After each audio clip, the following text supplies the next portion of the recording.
So Kevin, how you been during the pandemic, man? I know that you so used to traveling all the time. As a matter of fact, I think like last year you were away more out of the country than you were actually in the country. You were all over Europe, Middle East. You were in Russia, Kazakhstan, everywhere, man. And now you have you been traveling at all, or you basically were kind of like everybody else stuck at home? Yeah, I just been home, Valada. Just been home, coping, dealing with it, like everybody else, I think one thing that this whole thing has done is maybe we were moving too fast. When you think about it, things are going so fast. Now I'm able to spend some time with my son, do a lot of thinking, be more grounded at home, staying close to the roots of instead of being in the rat race of just chasing after success, chasing after business, chasing after all those things that we got so involved in this fast-paced world, right? At AO now, we're able to just slow up a little bit and realize what's important. Weed out things that aren't important, weed out things in our lives that we've just been wasting total time and nonsense on. No, absolutely, man. I noticed on your social media you've been doing a lot of hiking, something like that. Is this most of your workouts been kind of outside? Yeah, man, I realized that I'm doing something that I haven't done in a long time, and excuse me, just going outside, being close to nature, realizing that out there, it's become a huge stress reliever, especially now, that we're going through this. I think a lot of us, a lot of people are just finding other ways to work out and to train. And I think it's very, very beneficial. It's been absolutely beneficial for me because, I'm getting up early in the morning, I'm going out, and I'm jogging, and I'm also fast paced walking, but having a nice scenery, enjoying, you know, uh, God's world and the things that don't cost money. It's free to go outside and walk, right? Unfortunately, the gyms are down, but I'm realizing that being out there, you're just in a whole world. I mean, we started from the ground and the simplest of things. So I remember when I started my career, right, Valet, it's like you should look at films of Rocky running outside, right? How many bodybuilders do you actually see running outside anymore? Yeah, I don't. I You know, don't. you don't, and this was a form of before treadmills came along, that's what they did. That's what these guys did, Just being back is something about that whole nature and being grounded to the roots of things. So I enjoy it. I feel so much better. You're out there in your freedom. You're able to think and your mind is free, right? And when you're in that free space, you can just create, and then you realize when you come back home and you pick up the cell phone and you get behind your desk and everything, it's like, wow, okay, this is that fake world. So, I noticed you look happier now. You look in your on your social media. You look genuinely happy. Being outside. You know what I mean, and just experiencing the world out there. You have that glow. You know what I mean. You're always smiling. You look happy, man. That's really good to see. oh, thank you, man. Yeah, man. Thank you, brother. Thank you. Of Thank course. you. Like I said, just going back to the roots, being happy, it's become less stressful for me, actually. Interesting. You know. That's great to hear, man. Mhm. Now, I want to ask you about your company because it seemed like your company started expanding. And you mentioned the expansion was a big expansion, but it's sort of like when you retired from bodybuilding, it seemed like you were quiet for a little bit, right? And then you came out with Levrone supplements, Mhm. and then it just skyrocketed. You have like a signature line, you have the gold line, the black line. Yeah, you have so many different countries really embracing the brand. It's almost like you, Yeah. you became like a real major player in that space. Yeah. I got it contributed to back in the day when I would compete, as a bodybuilder and going on all the world tours for that and having that opportunity. I realized that bodybuilding was a business, not to take my place in personal. But if you're going to train so hard and get ready for a competition, you might as well go out and just show the world, right? So the opportunity to be able to go to other countries, Spain, Italy, Germany, France, Holland, Czech Republic, Russia, for the first time, 1994, we were the first bodybuilders that went into Russia. And then again in 97. So those contacts and those promoters, that I met then, and now they're distributors. They've moved to not only promoting bodybuilding shows, but now they have a channel for implementing the structure within the country as far as health and fitness. So it's allowed me that now that I've been retired, that I have they recognize me over there.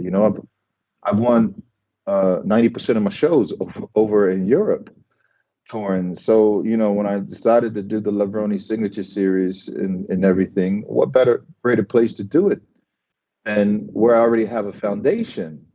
So not knowing then, but, it paid off now. So when I go back, I feel like I'm going, you know, back to home actually, because my roots are so deeply rooted. I could think back about Germany. I mean, I've won a German Grand Prix 2 times. I was the first athlete that ever won the Russian Grand Prix in '94, like I said. So those are deeply rooted roots. And when I go back, it's like, wow, what can I do for the infrastructure of Russia and these countries? And I've seen how they've grown so much from when I was there in 1994. Now I'm able to go back and give seminars and give my knowledge that I've gained 30 years in this sport of health and fitness and nutrition, and help the government build the infrastructure within the school systems, within the police systems, within the community when it comes to the gym. So when I go out on the road and I go into the countries, it's not only about the supplements. The supplements, Levrone is a segue in, but if I don't leave an impact in there, then I feel like I'm not doing what I was called to do. So yeah, we're all over the world. It's been a great experience to parallel off of bodybuilding, and I look forward to spending a lot of time there, man. I was in about almost 70 different countries in the last 2 years. So mhm. You do a lot of seminars, a lot of Q and A's. Do you know? Can you tell me what was the most common question that you being asked when you do the seminars? Whether it's in the States or overseas. Like, what are the most common Yeah. question they want to know from you? Well, when I do my seminars, first thing they always say, out of respect, they always say, "Well, is there something you don't want to talk about?" And I'm like, "No, I fully, ex- try to be fully, transparent with everyone. The reason why is because I was an amateur athlete one time, and I wanted to know the truth. I want to know how I could turn pro. Frequently asked questions that I do get asked is, you know, um, how do you become a professional bodybuilder? What's the secrets? Uh, and then they want to know about how much do you take of steroids or something like this. And I address all of those, and I just start off with everything is trial and error. Believe in yourself. If you're going to do something, do it 100%. Do it for a purpose and a goal in mind, but also take all precautions and realize that you're taking your own life in your own hands, and be smart about it, and have a team around you, whether it's your family or someone, and be upfront and honest with them so that they can monitor you. So I always just lay it out like that, and especially now, since you have a lot of kids inspire older, everybody wants to turn pro, and I always say, well, turning pro, what do you want to do when you turn pro? What's your purpose behind your driven and wanting to do this? um, but I always try to lead them the healthy route. With us, when we came along in the '90s, you know of course, there's steroids in our industry, we know that. Okay, but I wouldn't be doing my fans justice or any kid justice if I'm trying to lie to them and hide that, right? So I say, hey, listen, nowadays you go get your blood work done. You can go get your blood work done without guessing and taking black market things that's going to destroy you or possibly kill you. So you can be led. So we always take precaution first. First and foremost, I know I did with my career. I just didn't do things. I want to know what I was doing, why I was doing it, and the greater purpose behind it. Thank God I did because I've had a long, long career of understanding the process of becoming. But I think my job as a human being, as an athlete, and as a father is just to be a role model and say, hey, as a man, we're all going to take risks. But if you do it, if you take these risks, you have to know what these risks are, and are you willing to move forward with those risks? Then it's your decision. So, but you need to do it the right way, And now I'm talking about training, the mindset of training because it's huge. You have to know about your mind. You have to know what your body can handle. You can injure yourself in the gym just by doing an improper exercise. So these things you have to be mostly educated and trust your decisions and know what works for your body, what doesn't work. So I just can tell people what I've done, how I found my way through trial and error, and hopefully through my testimony, they can find their way. You know, Who did you learn from when you were coming up? Because I'm sure it was less I didn't knowledge learn back then. from anyone. I really didn't learn anyone from anyone. I would read about working out in the magazines, uh, but it was just a self-taught thing. Almost like you take a little bit from this person, you take a little bit from that person, you take a little bit of when it comes to posing. I took a little bit of posing from Lee Haney, Arnold Schwarzenegger, a little bit of posing from Sean Ray, a little bit of posing from these greats before me. That's how I developed my posing. The strategic uh, moves of my posing, depending on who I was going to compete against on stage, whether it was Dorian Yates or Flex Wheeler or Sean Ray, then this is how I'll come up with a thought of ideas of my presentation. How to pose, what to pose next to these people. When it come to nutrition, it was all like I competed 68, 69 times. So experience with trying to find out high carbs, low carbs, sodium, no sodium. And so going on these European tours, I really had an opportunity to figure out, as far as the caloric intake, what worked with the traveling, with the time difference and all these things. And you learn how to just collaborate time with uh, traveling, with sleep, rest, and recovery.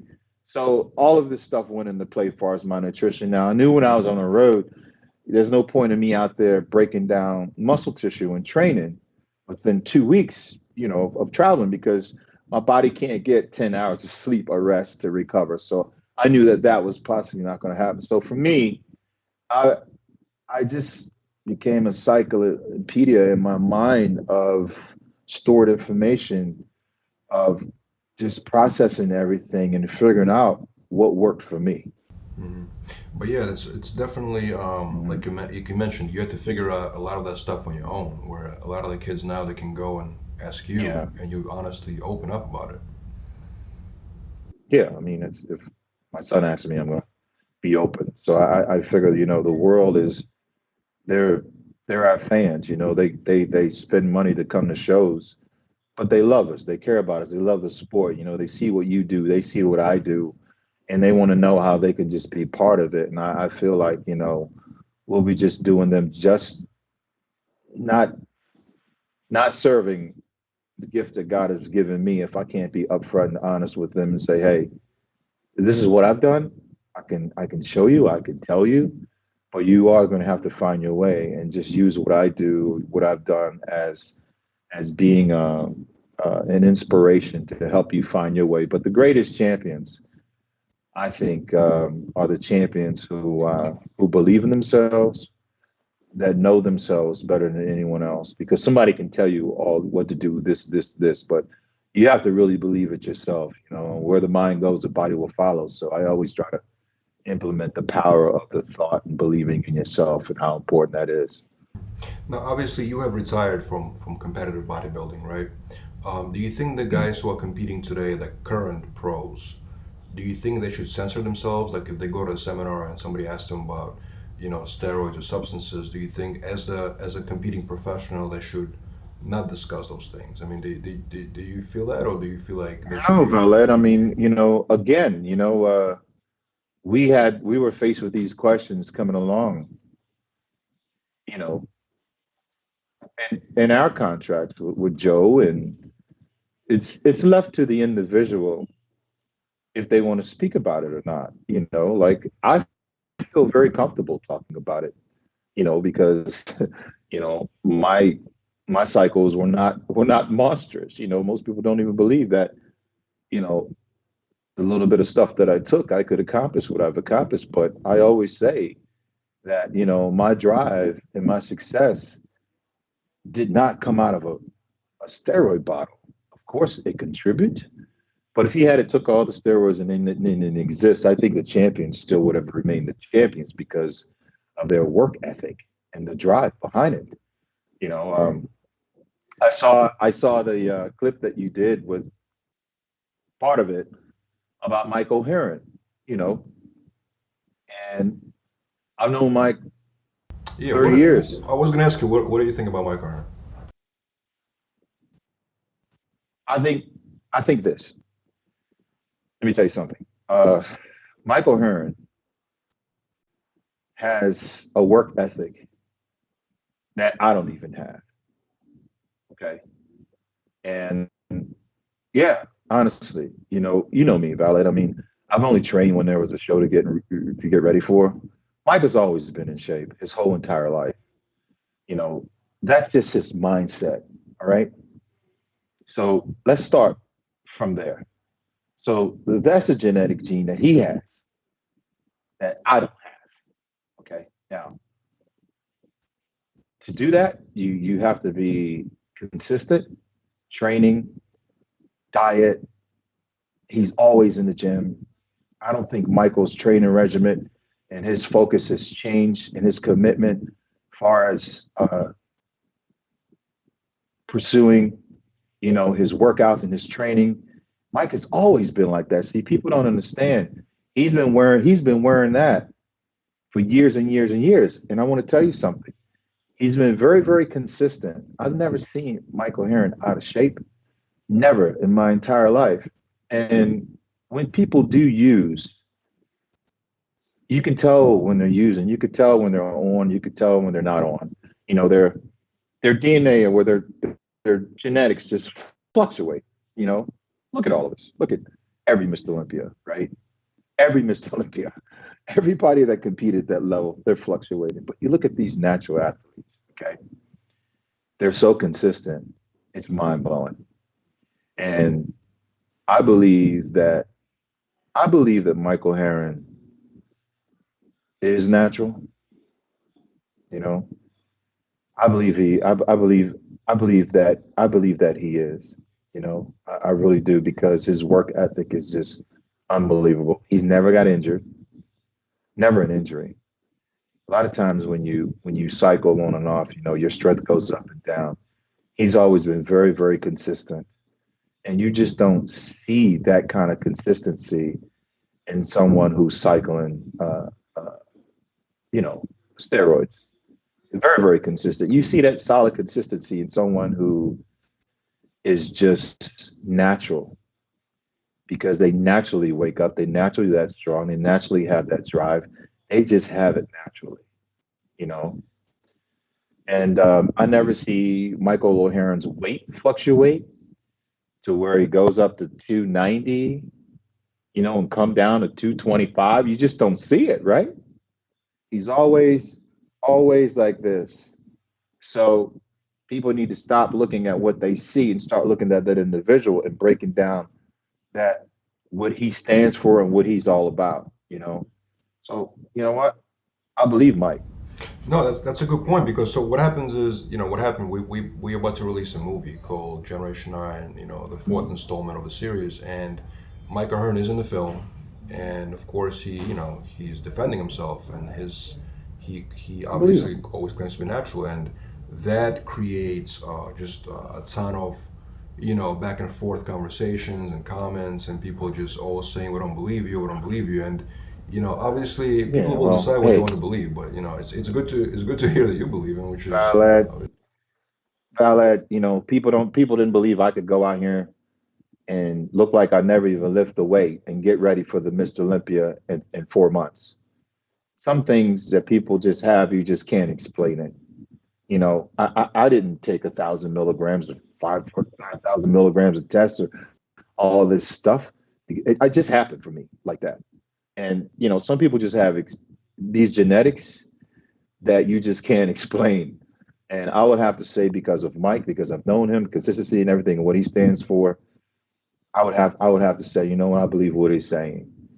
I hear you. I hear you. Now I want to, a couple of years ago, you made a comeback. It was one of the most talked about things in bodybuilding. You made a comeback at Olympia stage, and then a year after, you made a comeback at the Arnold Classic Australia.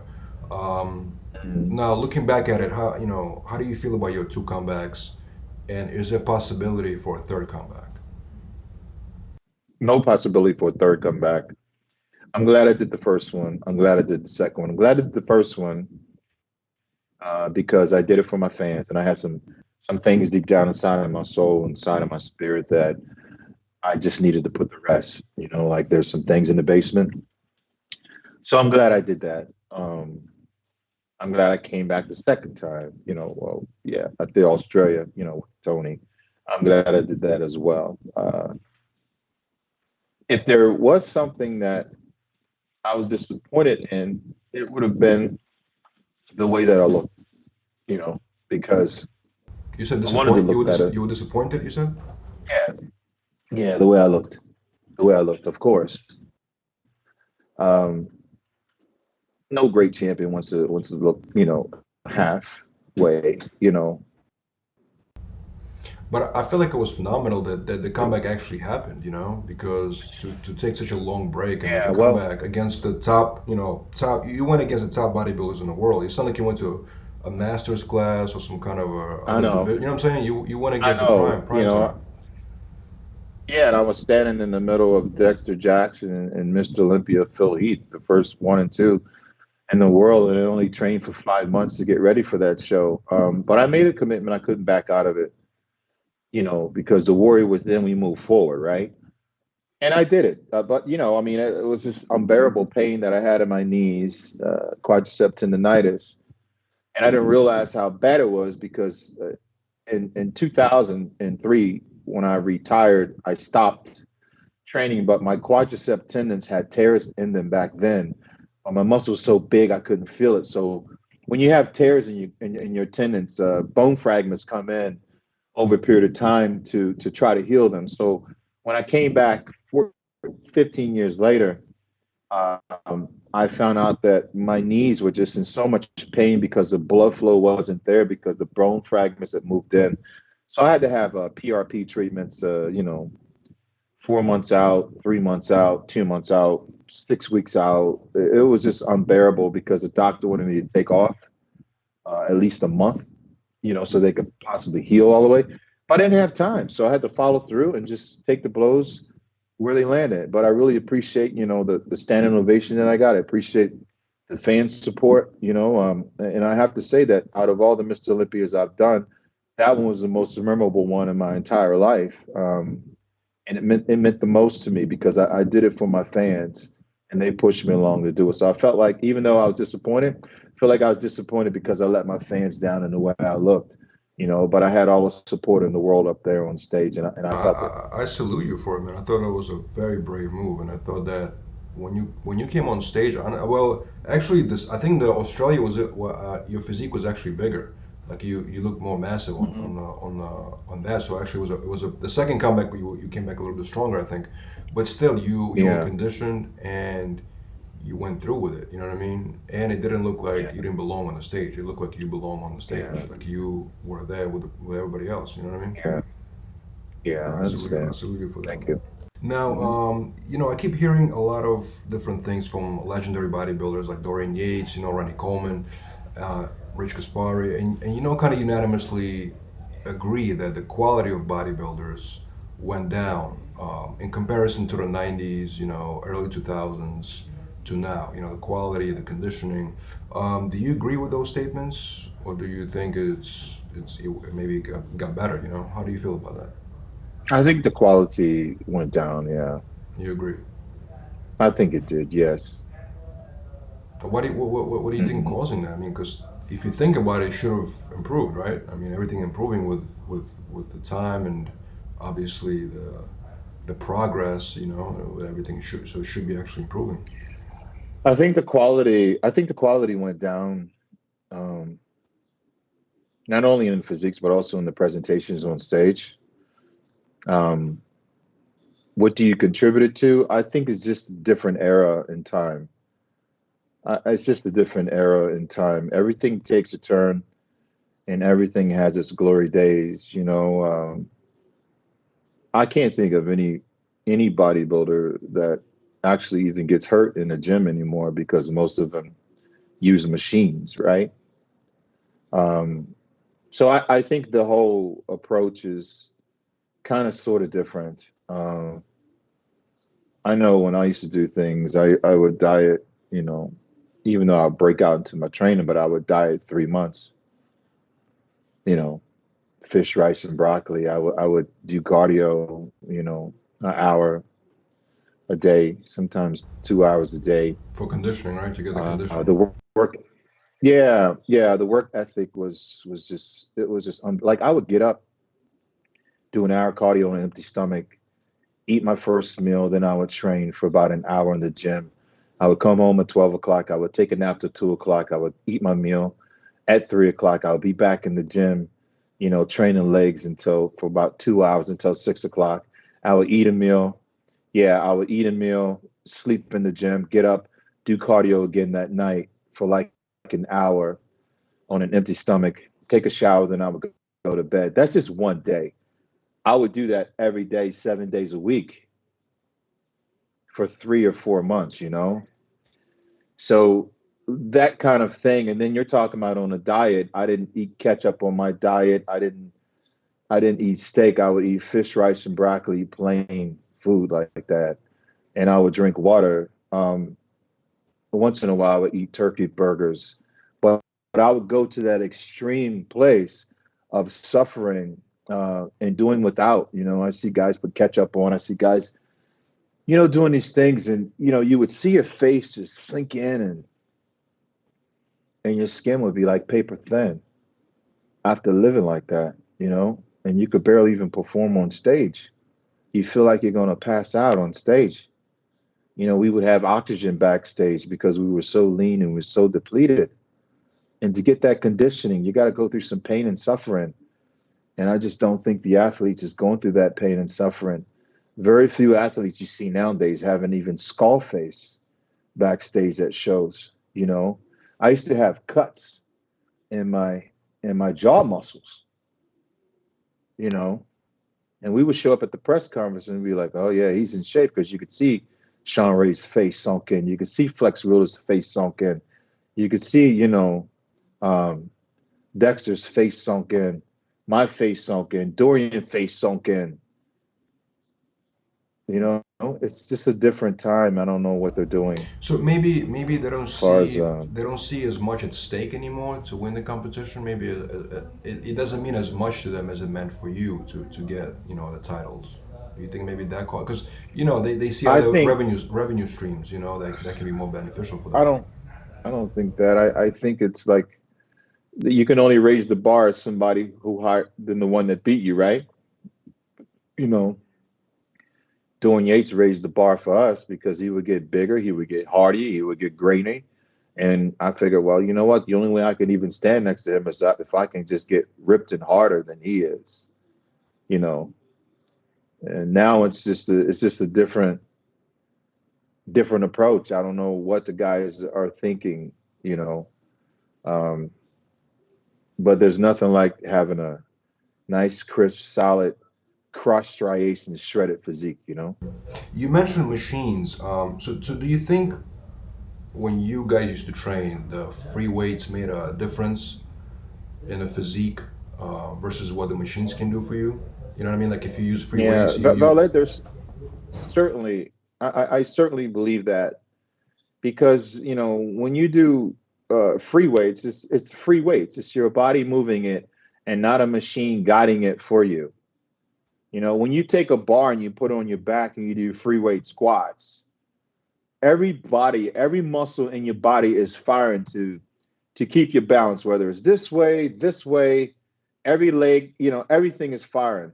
If you get inside of a squat machine, a Smith machine, and you do squats, the guy in the Smith machine is not going to have the same results. His muscles are going to fire different than the guy with the free weight on his back. So that foundation we need. You gotta have that to build some quads. Another thing, you have to bench press. There's something about flat bench pressing that develops your shoulders, your triceps, and all of the pusher movements. You know, because again, you're doing this. Your body's got to adjust and find its way. There's not a machine doing this, and you can go like this. You know, people doing this on Smith machines. I mean, come on, man. Hammer Smith machines are all guided like this.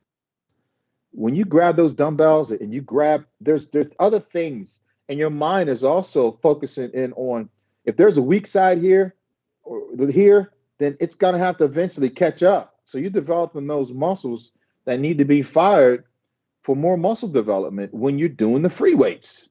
It's a whole different animal. It's interesting. You also mentioned doing cardio twice a day. I talked to some bodybuilders today. They don't really even do cardio. They do very little, and they do So just to get the heart rate going. You know, you heard that. I'm put it sure you've this heard that way. also. Look at it this way. Do you think a powerlifter is going to be able to deadlift more weight inside of a squat rack or deadlift more weight from the ground? He'll be able to deadlift more weight, not a squat rack. I'm talking about from a Smith machine, right? You'll never see powerlifters deadlifted from a Smith machine nowadays. It'll never happen. You know, you'll never see him doing squats inside of a Smith machine or deadlifts. So there's something to be said for that raw boom, boom. Between you and that weight is just steel. Nothing guiding you, you know. Look at Mike O'Hearn. Look at how he trains. A real squat rack. You don't see him inside of a daggone Smith machine doing chest and all this. It's real hardcore deal, real deal. And you stay consistent like that and everything, man. I mean, and you can't get any. When you get like that, that's the real deal, and that's the difference in the physiques today. That's that's the real deal stuff, man. You know, and you can't get any more hardcore, any more deeply rooted, and develop muscles from just free weights. Forget about it. But can you talk about the cardio a little bit? You mentioned you did twice a day, where some bodybuilders today don't they barely do Yeah, cardio. How important was the cardio? it was very, very important because I would wake up in the morning, I'd do it at my blood sugar levels at its lowest point, so my body could burn fat as long as I'm in my targeted heart rate zone for burning fat. Those things are very, very important. You know, I would always get ready for a contest 2 weeks out, a week out from a contest. I would be ready. You know, but and then I would adjust my cardio. The closer I get my body fat percentage, I would either turn it up or turn it down. So I knew exactly what my body was going to do. Like I might have had 3.5 months, 4 months to get ready, but believe me, within those 4 months, it was nothing but precision, surgical approaches with my nutrition, with my training, with my sleep, my rest, every single thing. It wasn't no guessing. It was dialed in to the T, And then the mind came in, and everything was like a smooth machine rolling, you know. For sure. Does any name stand out to you now from the new bodybuilders that are on a come up that can become great potentially? Maybe not as great as Ronnie Coleman, you, and guys like that, or Dorian Yates, but somebody who's going to lead bodybuilding into the future and become great. Out of the new names, anybody you can mention that stands out to you? I think all the guys are trying really, really hard, to do it.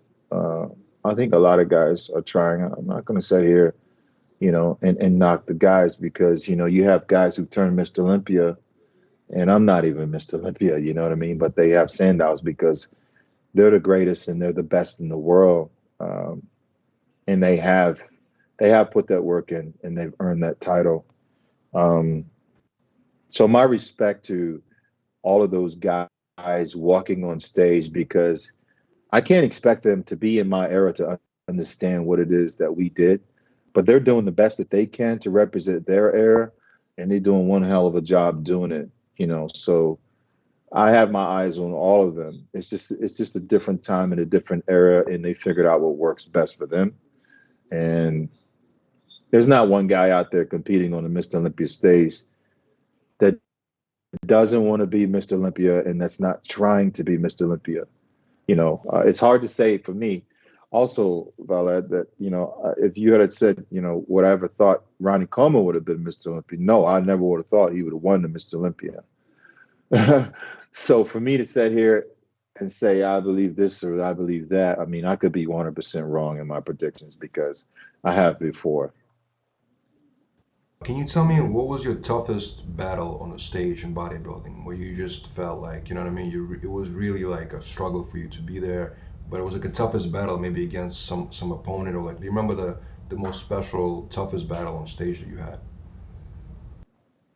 Mm, every battle, every battle I had on stage, I remember like it was yesterday. Yeah, everyone was a learning curve, a learning process. Um, everyone was agony. So a few were agony of defeats. A few I felt like I should have had it. A few I just was like felt like I was going to pass out. The show that I did that I felt like I wasn't even going to live through it was a '92 Night of Champions. I felt like I was going to die at that show. My body fat was probably 2.7, and I got called out one time. I was just so lean and so ripped and so shredded. I didn't have any energy to even think or do anything. So I thank God that I made it through that show.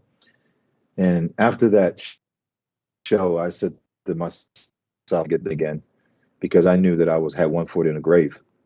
Um, the show that I felt the best, where I felt healthy, I felt the best ever, and I felt like it was my night to shine, was 2000 Mr. Olympia.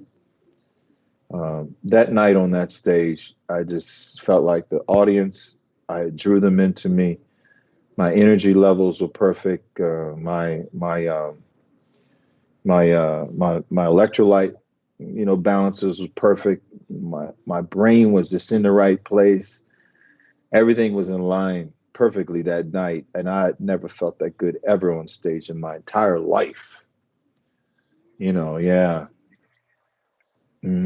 Definitely, definitely. Without anything, because I was just getting better and better and better as the prejudging went along. And a lot of times during prejudging, when you're lean like we were lean, you would just get drained and drained and drained. But that show, I felt like I had nailed it. Hmm. How what's the Mm. right way to deal? Like, let's say like you felt great, you felt like you should have won, you know what I mean?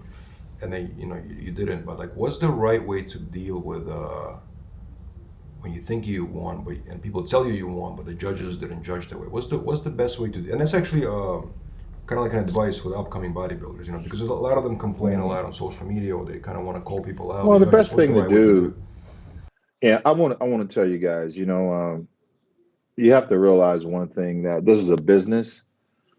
Win or lose, you're still a winner. You have opportunity because you're in shape to go out and market yourself and to make money. So I've gotten second 18 times. And believe me, every time I got in second, I feel like I should have won. You know, you got to take those as an opportunity for you to propel forward.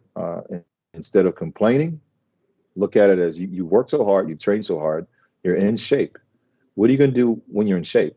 So you place where you placed in that show, but there's other opportunities and other shows that you can go to market yourself as a brand, an everlasting brand. Because if I just had got hung up of, hey, I didn't win the Mr. Olympia, or hey, I didn't win this show, I'm going to go home and complain and blame it on the judges and pout.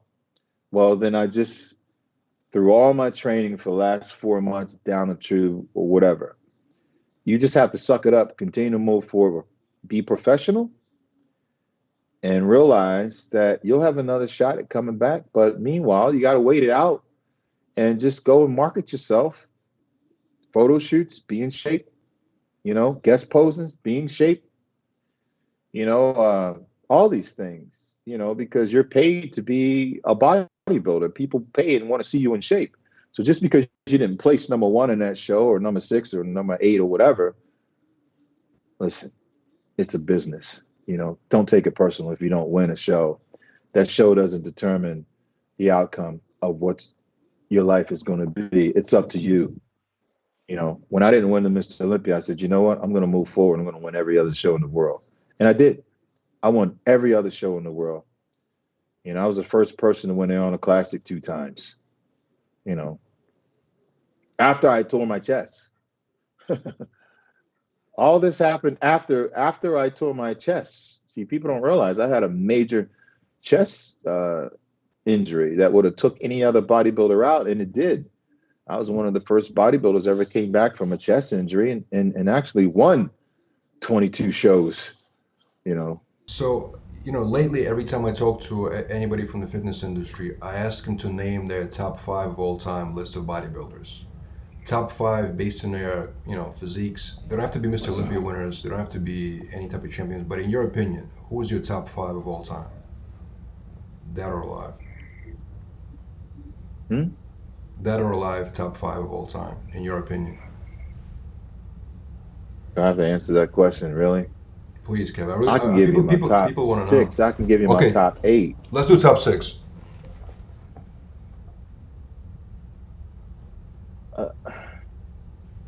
And I want to go. It's all of these guys have something that I know, of I course. seriously look up to. All of them, man. And I feel like I'll be doing like due process justice if I just don't include everybody that I feel that really had an opportunity to inspire me in my life. I just can't pick 5. Oh man, I really just can't even pick 6, to be honest with you. really? People want to hear your, can you give me top 10? Oh, of course. Oh, let's do top 10 from Kevin. Arnold Schwarzenegger, because of the way he opened up the sport of bodybuilding and the encyclopedia that he wrote for us to follow. Nobody had never done what he had done, and he inspired so many of us. Lee Haney, because of his posing and what he stood for as a human being and as a man and as a family man, and just such. Lee Haney was a man's man, 8-time Mr. Olympia. Nobody never done it like him. Dorian Yates, because Dorian Yates went against all odds, but what he had as far as genetics, he made the best out of it. Dorian Yates was like the shadow. He was this mystery about him. And I have to say about Dorian Yates because every time I saw Dorian Yates, there was this presence about him. He didn't talk. You never know what was going to happen. He showed up. He was just getting bigger and better. Never complained, never said any one thing about anybody, but he's the guy that pushed me far beyond what I ever thought that I could do because he kept raising the bar. So he's the reason why the world probably knows who Kevin Levrone is, because I chased so much and wanted to beat him. I got second to him, my first Mr. Olympia. Lee Labrada, because his phenomenal posing, his presentations, the way that Lee Labrada would stand back in a lineup at a full flex for an hour and a half, 2 hours. And he always was so very, very consistent. You got Sean Ray, who very, very young age, he was one of the youngest bodybuilders that came in at that young.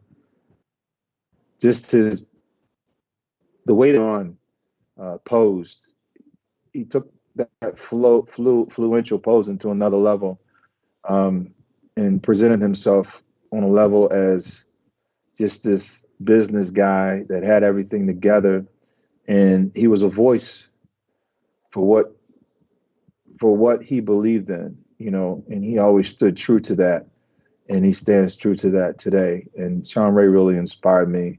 I wanted to be like him, in so many different ways. And he taught and he showed me how to make money in this industry. Ronnie Coleman, because I saw Ronnie Coleman develop. And I remember talking to Ronnie. Ronnie would never even place in the Mr. Olympia.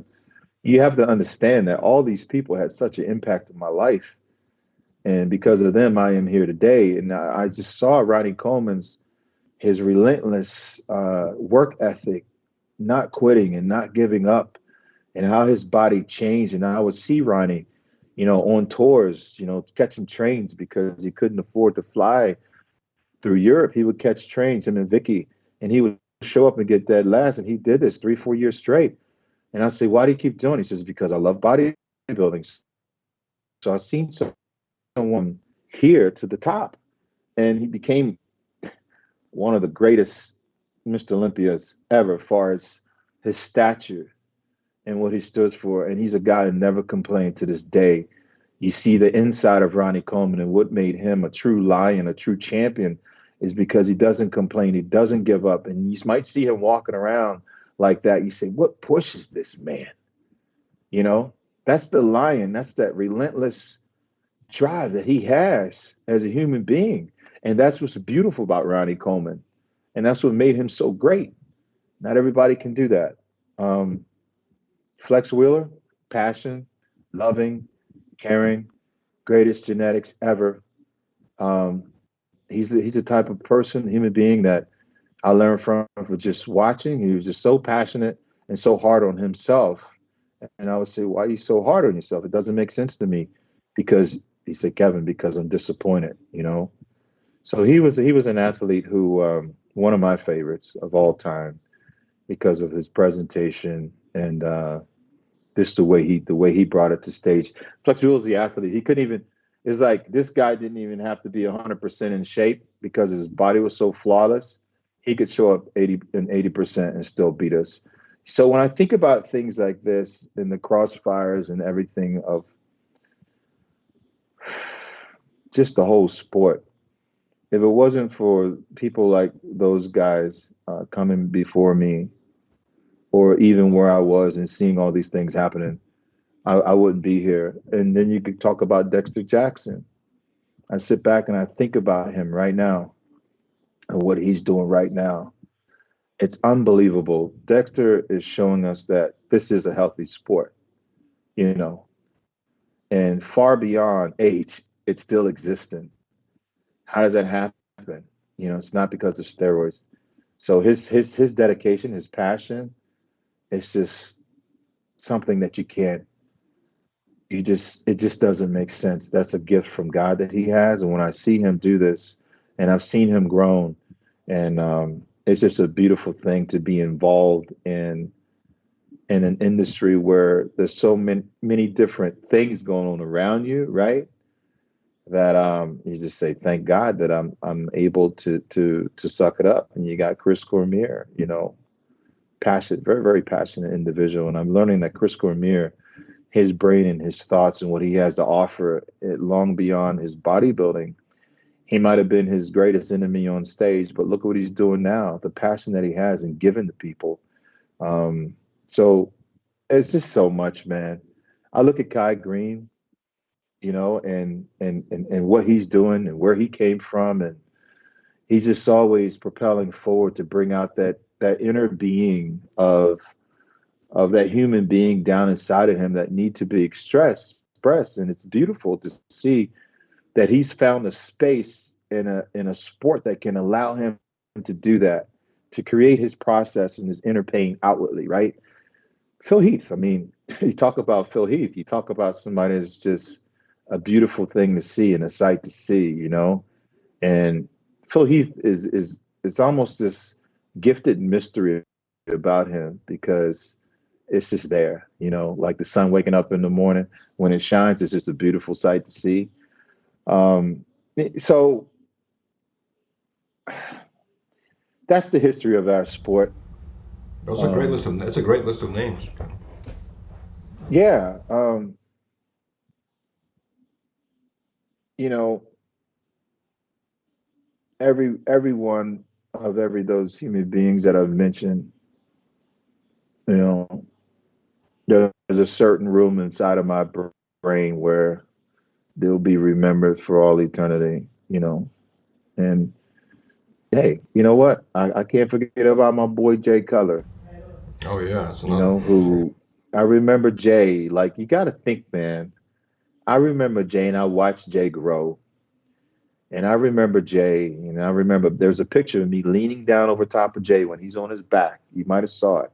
He's on his back, and I'm leaning over top of him. It almost looks like, you know, I'm just leaning over top of him, but I'm giving him this pep talk, and I'm saying, listen, you can do this. You have to understand. And he's like, do you think I can do it? He's like, but you guys are my heroes. I don't want to go out there, you know, and go up against my heroes. I mean, I said, listen, forget about your heroes.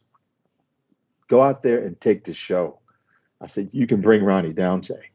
Go do it, you know. And he had on his mind to where he was just so concerned about not wanting to offend us. And these are his heroes who he's going against. And I said, listen, forget the heroes. You know, you got to go out here and take this. This is what you're called to do, bro. You got to go out. And I remember giving Jay that pep talk, just like that, and watching him and seeing him and watching him become develop into from that young man into grabbing that opportunity and taking it and flying with it and becoming a role model to so many people around the world. But you know, he was someone who I felt at the time was, you know, kind of like doubting himself, you know, um, in the midst of the battle. But he took that sword up and he went out there and did what he had to do. And he proved to himself. And Jay never doubted himself ever since then. You know, he took it, came 4-time Mr. Olympia, and God bless him. You know, so when I think about all these things, Dragon Slayer, Rich Gaspare, just the first guy ever on stage to have ripped glutes. You know, I mean, it's just on and on and on, man. So those are all the greatest, and all the greatest will always be all the greatest. You know, I just can't single out a top five. So, Is it okay to drink alcohol while bodybuild? oh, Meaning that okay, does it mess up your physique? all right. Okay. Listen, first of all, I want to say, you know, there's use and there's abuse. I mean, for me, um, you know, my father's Italian. I grew up uh, wine, all that stuff.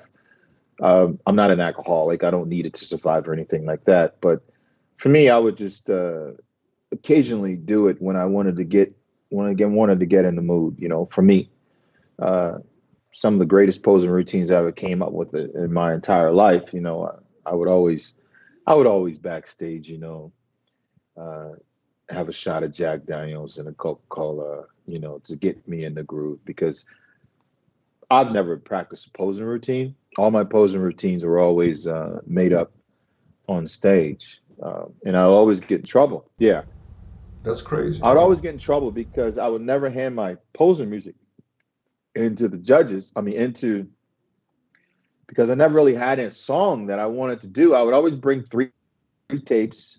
When we picked the numbers, we'd have to hand our music in. I would never hand my music in because I didn't know what I was going to pose to. I had no idea. But I would, yeah, I would occasionally, you know, drink Jack Daniels and Coca Cola just before the show, the night posing routine started, just so I could get in the mood. I'd always feel off the crowd, you know, and what kind of like they wanted. So then, just before I got on stage, I would just pick a song. I would get fined. I would get in trouble because I didn't have my music turned in on time. But I would go out and perform some of the greatest routines ever in my entire life just by living in the moment like that. Yeah, every place is different. Spain is different. Russia's different. They think different. You know, Vegas is different than Atlanta. The crowd's different depending on what Flex Wheeler do, Dorian do, whatever. Then I got to see all this, and I'm like, okay, I'm gonna use this song. Now, just play that song, and then I'll go out and then look at the crowd. and then I would just start moving. That's Yeah, incredible, man. Wow. I never knew that. I thought you had to practice like yeah, for days yeah, and, man. and weeks, you know what I mean? Huh? I thought you had to practice your routine for like days and No, weeks I never, before. I never, I never, I never, I never practiced that. Never, you know. That's incredible, man. Kevin, so I want to ask you one more thing. You were close with Okay. Joe Weider, right? Joe Weider, you had a contract with Joe Weider, right? He brought you to California, Yeah. right? So I Hmm. recently interviewed Robbie Robinson. You know who that is? Obviously, a bodybuilder Yeah. from California. Yes. So can you hear me? Yes. Yeah. I got like 3% on my phone, but yeah. Okay, last question. So Robbie Robinson basically said that he met Joe Weider in the 70s, 75 or whatever. Mhm. And he basically said that he experienced a lot of racism from Joe Weider, from unequal pay and all this stuff, in the 70s and I guess 80s. I want to get your opinion on this and see if it's any truth to that and if you ever experienced something like that, around Joe Weider or anybody else. Just want to get your opinion on that.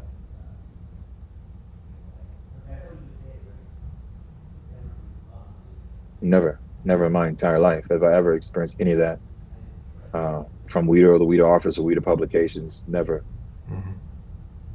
I figured I'd Hmm. ask you because Never. you were close with Joe, so I just wanted to get other Never. opinions on Yeah. that. Never. Never. Never.